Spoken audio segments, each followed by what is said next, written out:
Approver या सरकारी गवाह और जमानत के लिए अरबिंदो फार्मा के एमडी की तरह बॉन्ड खरीदने पड़ते हैं। बिना बॉन्ड के कुछ नहीं होता।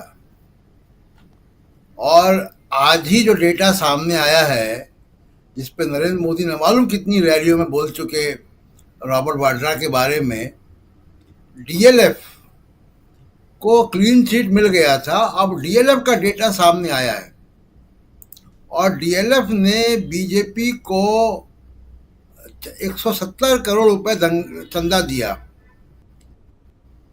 2019 से लेकर 22 तक। और 2023 में बीजेपी की हरियाणा सरकार ने, खट्टर सरकार ने डीएलएफ को क्लीन चिट दे दी, जिसमें रॉबर्ट वाड्रा भी टैग थे उस केस में। हाईकोर्ट में उन्होंने कहा, पंजाब हरियाणा हाईकोर्ट में, कि इनका कोई वायलेशन नहीं दिखाई देता। तो ये बॉन्ड का चक्कर जो है ये है। और डीएलएफ ने किसी और पार्टी को 1 रुपए का बॉन्ड नहीं दिया। 170 करोड़ रुपए सिर्फ उसने बीजेपी को दिया, कई सारे 2019 से लेकर 22 तक। और 2023 में बॉन्ड की कीमत हो गई वसूल कि उनको क्लीन चिट मिल गया हरियाणा सरकार की तरफ से। तो ये तो अप्रूवर बनने के लिए, सरकारी गवाह बनने के लिए, ईडी, इनकम टैक्स, सीबीआई को दूर रखने के लिए बॉन्ड खरीदना पड़ता है। ये हमको डेटा के जरिए मालूम है। अब रही बात कि दिल्ली, राजीव जी, 2 दिन पहले आप ही के शो में मैं, बल्कि शायद कल ही, हम लोग ये चर्चा कर रहे थे कि दिल्ली को पॉलिटिकल थिएटर बनाना अरविंद केजरीवाल को गिरफ्तार करके बीजेपी को या मोदी जी को कितना नुकसानदायक होगा। अब आप देखिए कि एक सिटिंग चीफ मिनिस्टर को आपने गिरफ्तार कर लिया। लगभग ऐसी स्थिति हेमंत सोरेन के बारे में भी थी। हेमंत सोरेन को मजबूर कर दिया गया इस्तीफा देने में, लेकिन वो आप माना जाए कि उनको भी एक सिटिंग चीफ मिनिस्टर को गिरफ्तार किया आपने एक तरीके से जी।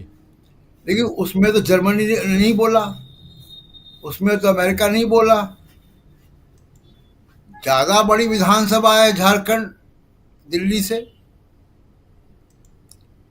ये दिल्ली का थिएटर है राजीव जी, यहां इंटरनेशनल मीडिया बैठा हुआ है।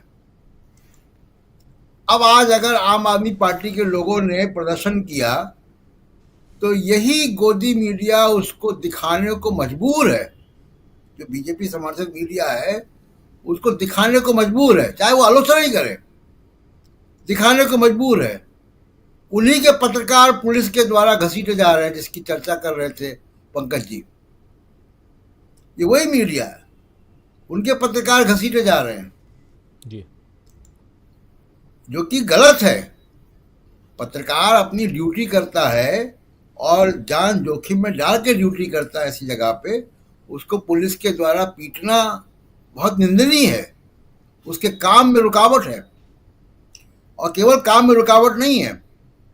पत्रकार को पीटने का मतलब यह है कि आर्टिकल 19(1)(a) का उल्लंघन है, बोलने की आजादी पर हमला है। वहां दिल्ली में यह हो रहा है। अब जाहिर सी बात है कि वो मीडिया में जाएगा।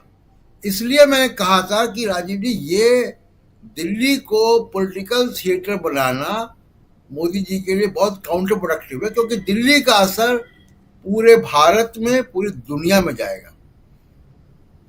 आज तक राजीव जी, यहाँ बहुत सीनियर लोग बैठे हुए हैं, मैंने आज तक ऐसी स्थिति नहीं देखी। मैंने विदेश मंत्रालय भी कवर किया कई साल, मैंने ऐसी स्थिति नहीं देखी कि किसी अंतर्राष्ट्रीय देश ने, किसी भी देश ने दुनिया के, भारत की न्यायपालिका पर सवाल खड़े किए। क्या कहा है जर्मनी और अमेरिका ने कि हम उम्मीद करते हैं कि ट्रांसपेरेंट तरीके से सुनवाई होगी।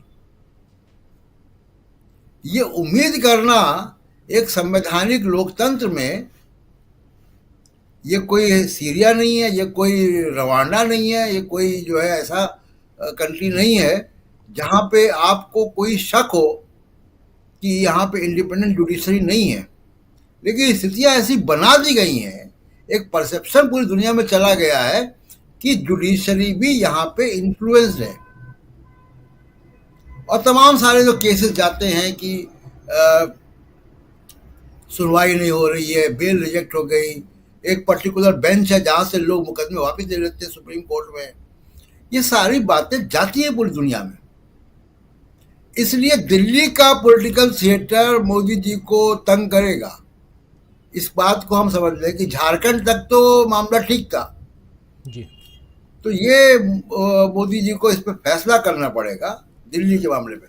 जहां तक अरविंद केजरीवाल कस्टडी के अंदर से सरकार कह चला रहे हैं, अरविंद केजरीवाल के पास कोई डिपार्टमेंट नहीं है,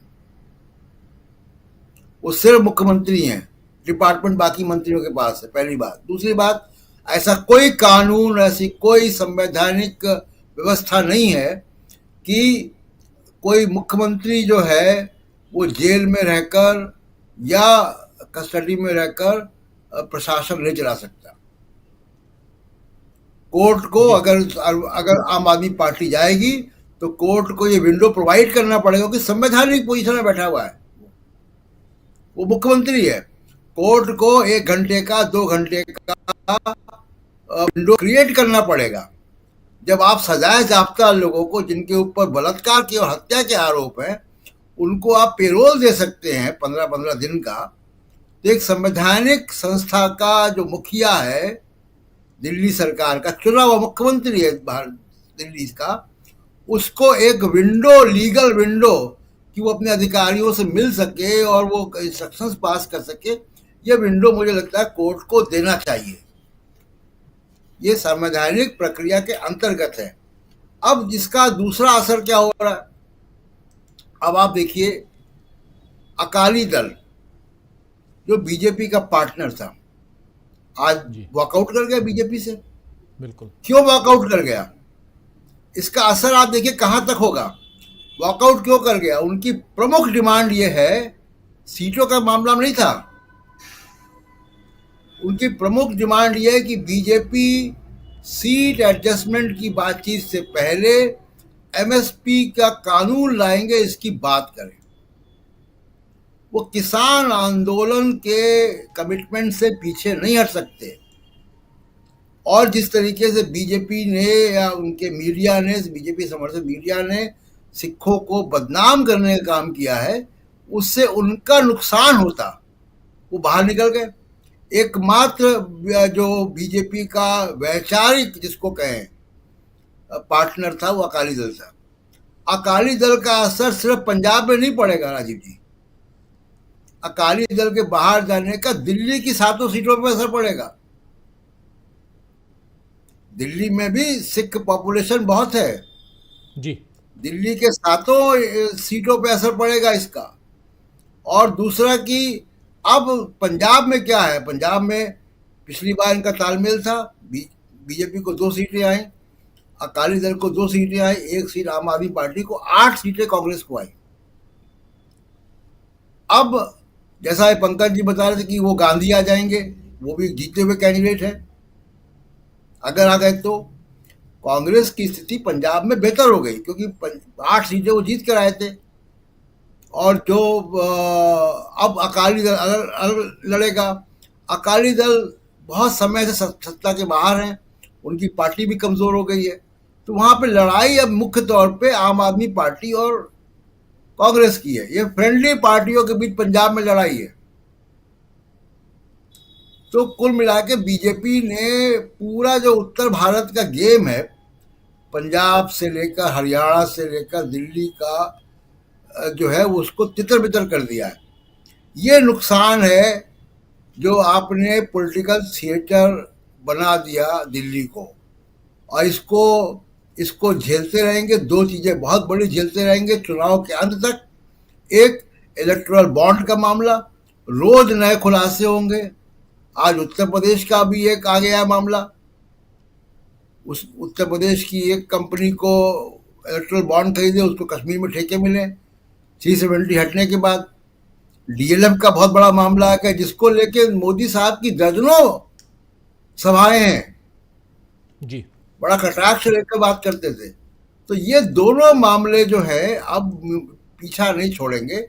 और जैसा आपने कहा, अमेरिका को बुलाए और अमेरिका को ही फटकारें, जैसा कि जर्मनी को फटकार दिया। बिल्कुल। तो चुनाव जो है वो दिलचस्प हो गया है राजीव जी। जी, बीबीसी की